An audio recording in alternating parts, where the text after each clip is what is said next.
The broadcast is now starting. All attendees are in listen-only mode.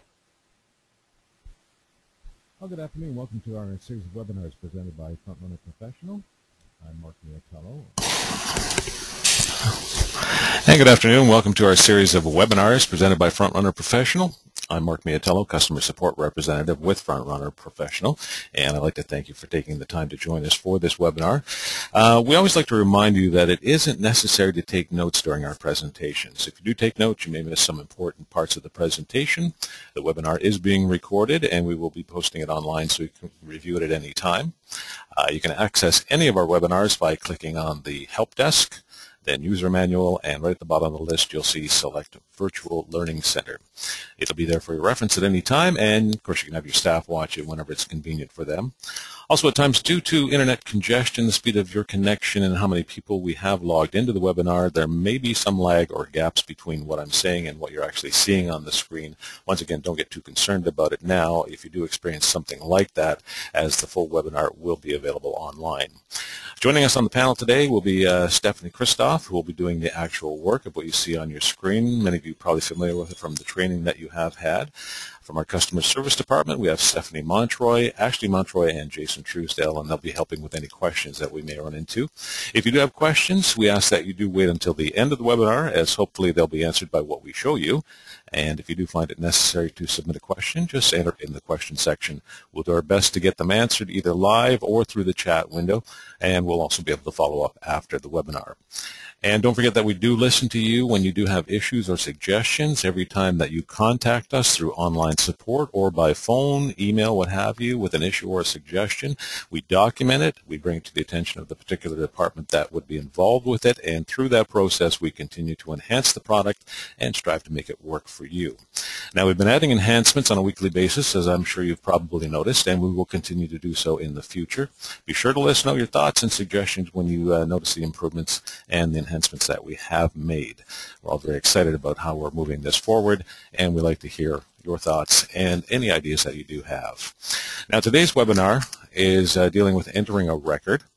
Detailed information on everything that we're about to show you is available in the online manuals, and I can't stress enough that step-by-step processes to do anything in the IMS are available in the online manual. If you haven't had a chance to look at it, put some time aside and see what is available. It's a great tool, and it's right there for you at any time. To access the manual, just select the Main tab, then Help Desk, and of course User Manual, and you'll be able to see all the different sections in there.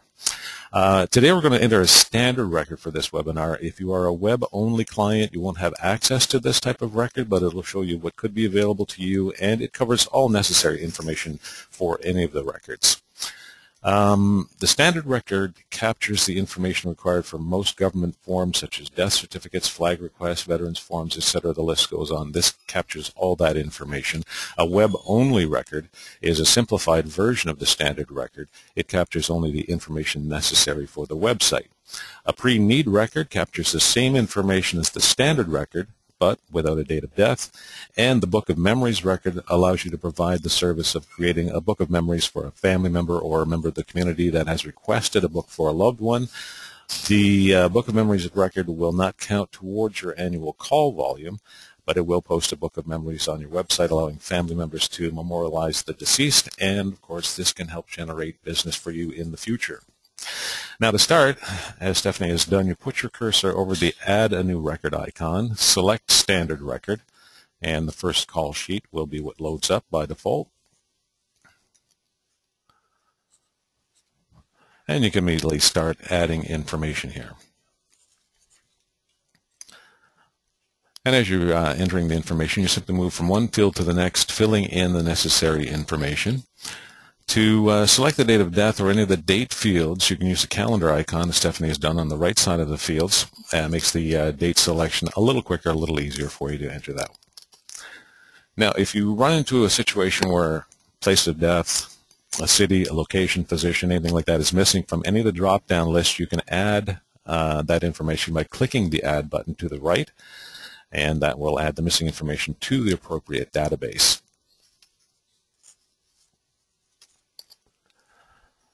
As you move down the first call sheet, you'll notice that you may select the same as, and we'll get to that, as she fills in the informant here, we do have a checkbox, the same as informant checkbox, if it is applicable, for both the next of kin and the executor, and that will actually bring in the information. You'll see that as Stephanie moves down through the list.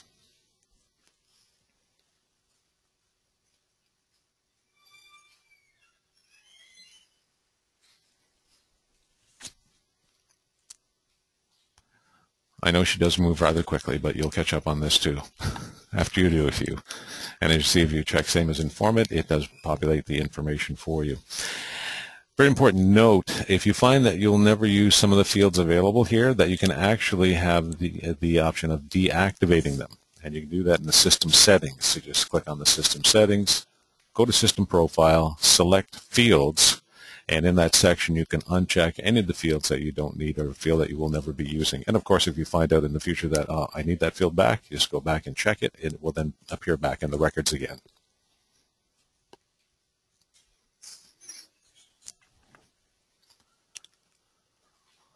At the bottom of the first call sheet, you're going to find that you have a checklist and appointment box. In the appointment section, you have the option of assigning a director to the record, and this will automatically put the director's name and license number on the death certificate or any of the other forms that are available.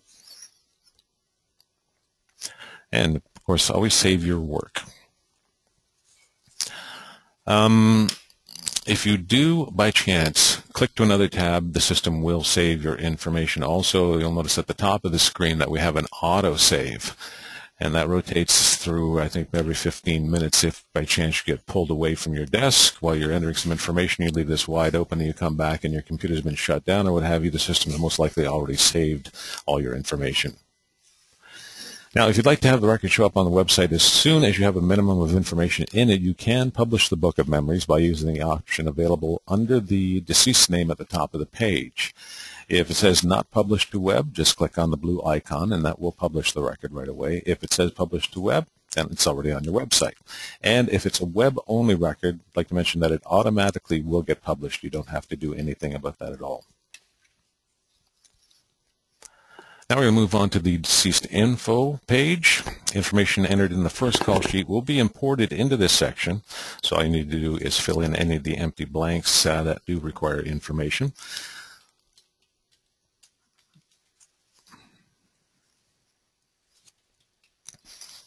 Now this is the video link field. This allows you to add the URL to a video, such as a video of the service, a memorial, or something the family has provided, something along that idea that's been posted on the internet. This will make it available and accessible through the Book of Memories.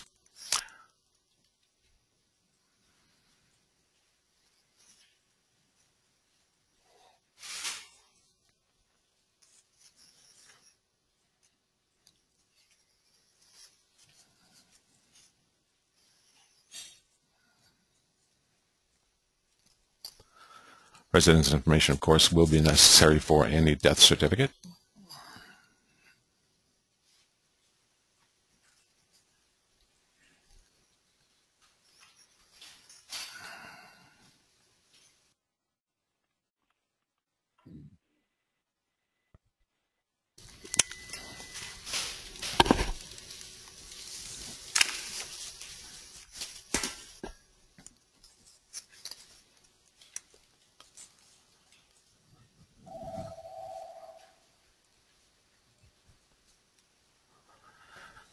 As you move into the birth and death information,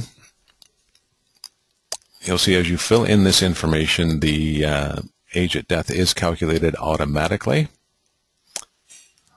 once the information has been put in there. And if you do have age less than a year, if you're dealing with an infant, the necessary information can be added by checking the box.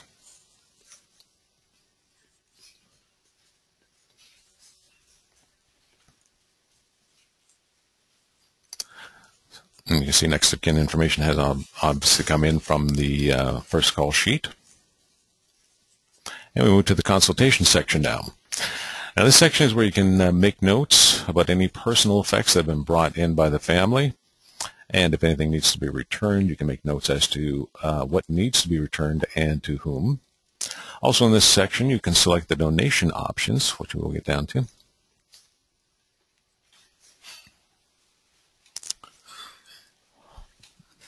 You can add the family's preferred charities if they have one, or many for that matter. Also, in the email boxes, I will get to in just a second, you can also give the family access to the Book of Memories with their own login, enabling the family interactive feature and creating a username and password here. This is where you actually do this part. This way the family can approve photos and stories if you have that set for the approval system. They can also log in to see private condolences, send e-thank you cards right from the Book of Memories. If you haven't had a look at the available e-thank you card, you should make a point of doing that in the future. It's a great feature for the families. Also, you notice the box for email notification. These are the addresses that will receive a notification if a donation was made or a condolence left in the Book of Memories. You can put in as many email addresses here as required. Just make sure that you separate each address with a comma.